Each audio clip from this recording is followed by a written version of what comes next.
ও শিশু বিষয়ক মন্ত্রণালয়ের অধীন জাতীয় মহিলা সংস্থা কর্তৃক বাস্তবায়িত তথ্য আপা প্রকল্পের জনবল এখানে ২৬ তারিখ থেকে অবস্থান করছি। ২৬ তারিখ থেকে ১ তারিখ পর্যন্ত আমরণ অনশন ছিল।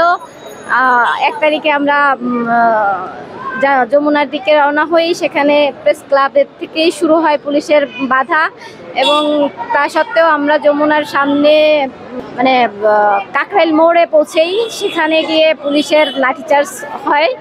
লাঠিচার্জ হওয়ার পরে আমাদের অনেক লোকজন ছিল। আমাদের মেইন যে কয়েকজন ১৫ জনের মতো আপনার প্রিজন ভ্যানে তুলে আমাদের যে বিক্ষোভ বা আন্দোলনটা সেটা পণ্ডশ্রম করে দেয়। ওটা পণ্ডশ্রম করার পরে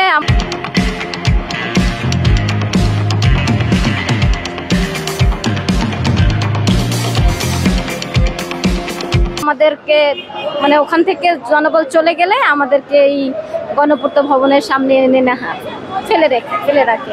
অনেকে অসুস্থ হয়, ওখানে লাঠিচার্জে হাত ভেঙে যায়, অনেকে আঘাত পায় বিভিন্নভাবে।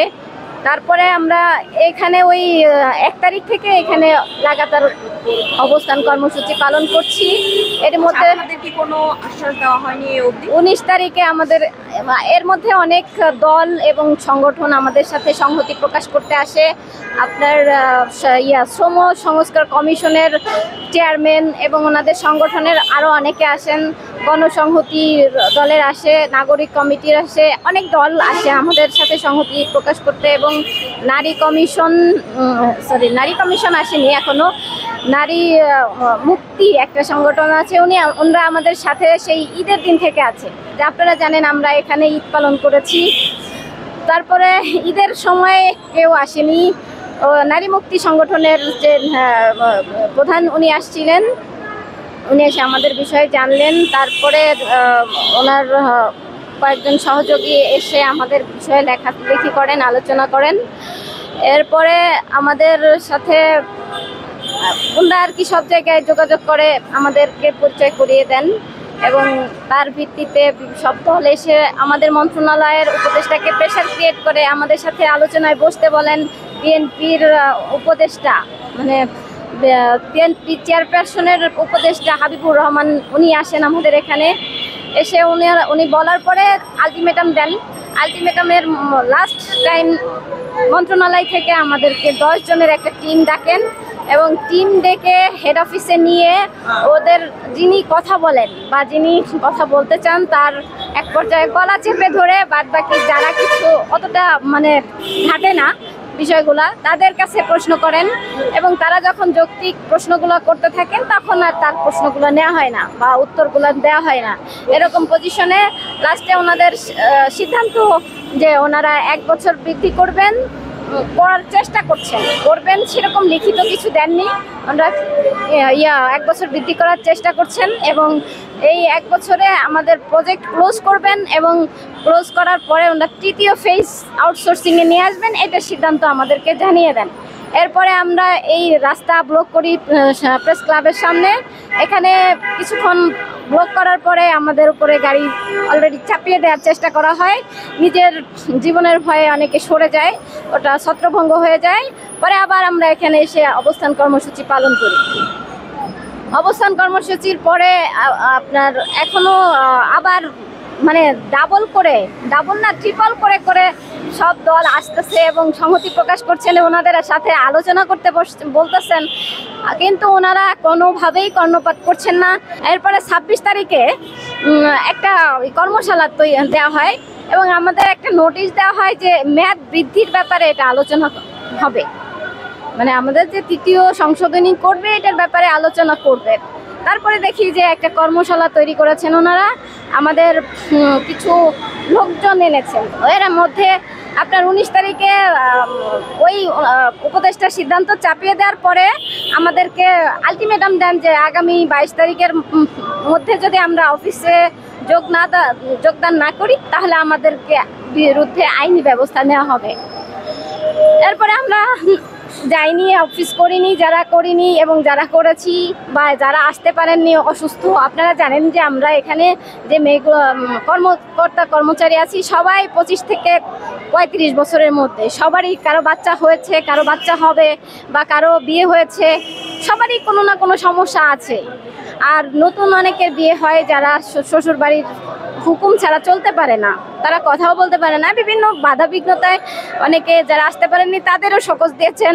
আবার শোকজ দেওয়ার পরে আবার ওনাদের 26 তারিখে একটা কর্মশালা তৈরি করেছেন, সেই কর্মশালায় ওনারা ইনভাইট করেছেন, যাদেরকে শোকজ দিয়েছেন তাদেরও ইনভাইট করেছেন কর্মশালায়, আবার যাদের শোকজ দেননি তাদেরও কারো ইনভাইট করেছেন। এরপরে আমাদের আইনি পদক্ষেপ নিয়েছেন যে আমাদের স্যালারি, আবার আমাদের মানে যারা এখানে আন্দোলন করেছি তারা আবার যারা করি নাই তাদেরও কিছু অংশের স্যালারি বন্ধ করে দিছে, মানে টোটালি দেয়নি, কেটে নেওয়া তো কিছু অংশ কাটবে কিন্তু কেটে নেওয়া টোটালি দেয় নাই। এখানে টোটালি না দেয়, আমরা তো অন্তত পক্ষে 15 তারিখ পর্যন্ত বন্ধ ছিল, তাই না, ঈদের বন্ধ, সেক্ষেত্রে আমাদের তো স্যালারি আমরা কিছু অংশটা পাই। ওনারা যদি যুক্তি বা তর্ক বা আইনি বিষয়ে আসে তাহলে আমরা অন্তত পক্ষে পাই, আমরা স্যালারি কিছু অংশ হলেও পাই, কিন্তু ওনারা টোটাল স্যালারিটা অফ করে রেখেছেন, আমাদেরকে এখনো দেননি। ওই 26 তারিখের কর্মশালায় ওনারা ওই যে 19 তারিখের যে সিদ্ধান্ত ওইটা আবার ওই যাদের ডেকে নিয়েছেন ওনাদের ওইটা বলেছেন যে আমরা চেষ্টা করছি এই 1 বছর বাড়ানোর, এরপরে আমরা আবার কাজ করব। এখন আমার কথা হচ্ছে তারা যদি 1 বছর কাজ করে, এই 1 বছর করতে করতে আজকে 3 বছর মানে তৃতীয় সংশোধনী চলছে, তাহলে এই 3 বছরে আমরা কিছু করতে পারিনি। শুধু 3 বছরই না, অনেকে 14 বছর কাজ করছে, আমাদের যারা সিনিয়র তারা 14 বছর ধরে কাজ করছে, আমরা 7 বছর ধরে কাজ করছি।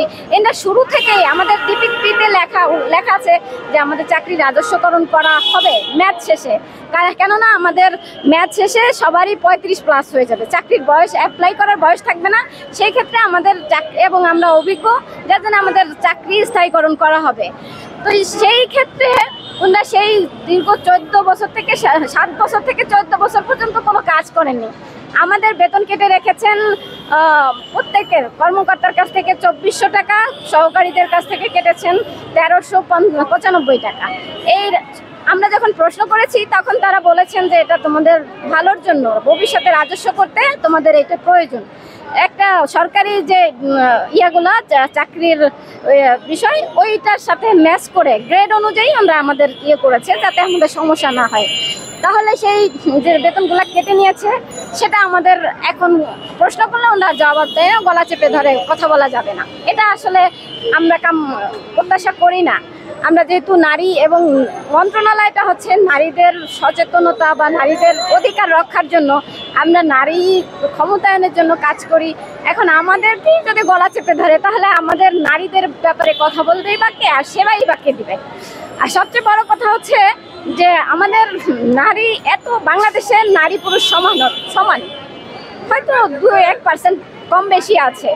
সেই ক্ষেত্রে এই আমাদের যে মন্ত্রণালয়ে বসে আছেন তারা যদি এই নারীদের দায়িত্বই না নিতে পারবেন তাহলে তারা কেন বসেছে? তাদেরকে আমার মনে হয় যে তাদের বসার আসলে কোনো যোগ্যতা নাই। ওই নারীদের অধিকার রক্ষার জন্য তাদের বসার যোগ্যতা মোটেই নাই।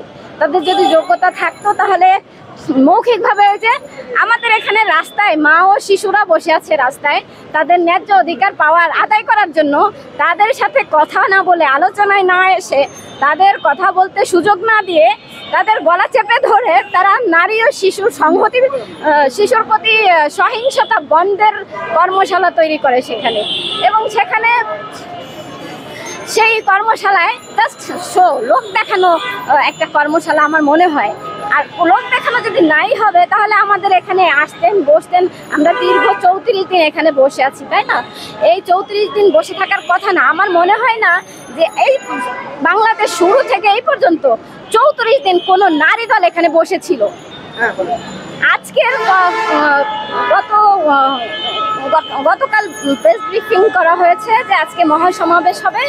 মহাসমাবেশে আমাদের যে সংহতি প্রকাশ করেছিলেন বিভিন্ন সংগঠন এবং দল, তারা এসেছিলেন এসে আলটিমেটাম এনসিপির সামান্তা শারমিন আপু উনি শুধু উনি না, ওনারা যারা আসছিলেন আগামী 48 ঘন্টা দিয়েছেন, আলটিমেটাম দিয়েছেন। এরই মধ্যে আমাদের এখানে ত্রিপক্ষীয় আলোচনা করার জন্য 1 নম্বরে হচ্ছে আপনার রাজস্বকরণ করতে হবে, 2 নম্বরে হচ্ছে আমাদের কর্তনকৃত বেতন ভাতা ফেরত দিতে হবে, আর 3য় নম্বর হচ্ছে আমাদের এই ত্রিপক্ষীয় আলোচনার মাধ্যমে আমাদের যেই সিদ্ধান্তটা হয় সেটা লিখিতভাবে আমাদেরকে পেশ করতে হবে এবং আমাদের দ্রুত ঘরে ফেরার ব্যবস্থা করতে হবে।